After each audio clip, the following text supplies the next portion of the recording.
Ladies and gentlemen, this is Isaiah Stanback, former Dallas Cowboy, former Patriot, current co-host of Talking Cowboys. Talking Cowboys, so many different I know, they got a lot going on. They got a lot going on, man. But you're fantastic, man. I appreciate you being here. Before we get into Cowboy stuff, how was it, man? You having fun out here? Always, man. Every year, this is an awesome event. You know, you get people from all different walks, man, different backgrounds, and we all get to come together for the same cause. It's pretty dope. I think it's amazing. It's my first year here, and I'm hoping back again. This is pretty dang on awesome. Yeah, it's dope, man. But I hate to hit you with some heavy hitter questions What you got? real quick, man. But it's been an interesting offseason this year for the Cowboys, man. I think we kind of think on the same page, but I don't really know what's going to happen here. But listen, you're a former Cowboy. You're a former Cowboy receiver.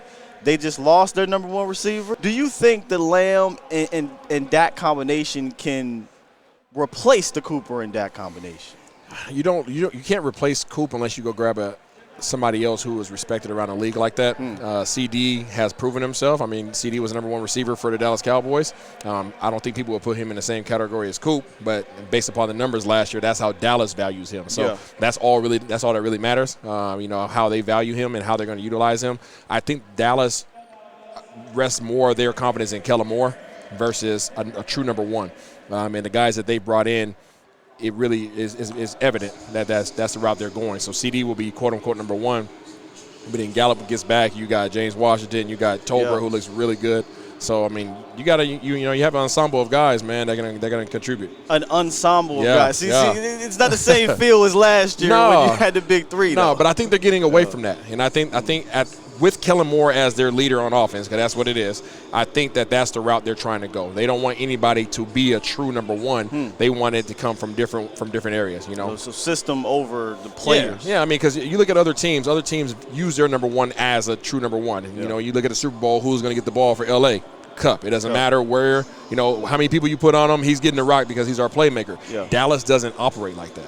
Well, you mentioned Kellen Moore. I think a lot of pressure's on Kellen Moore, but Dak too. I know he got the money and everything, but when you lose a guy like Coop and you only replace him with a rookie and James Washington. I know Lamb is one, but in a way, James Washington and the rookies here.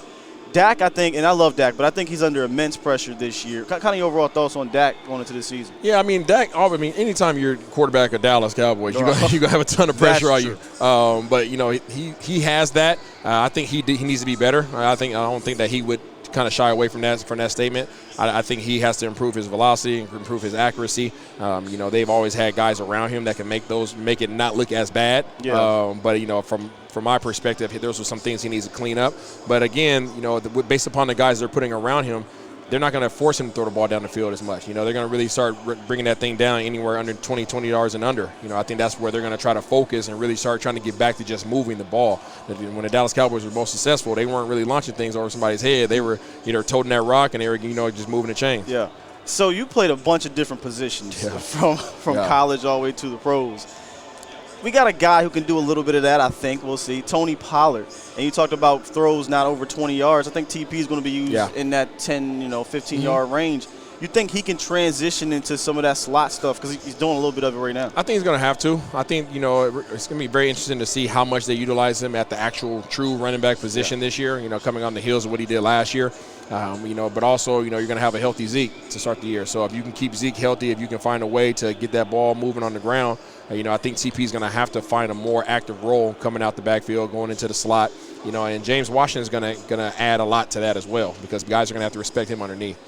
So, to me, I think James is a slot guy. I mean, you probably watch more film on him than I have, but I think he's a slot guy. Do you think they should use him that way? Yes. Or okay, thank you. Very much so. I've been kind of battling that a little bit with some folk that, hey, maybe he should be outside. But I'm like, I think Dallas is better when they have a slot guy, Cole Beasley, when Lamb was in the slot for 90% of the time.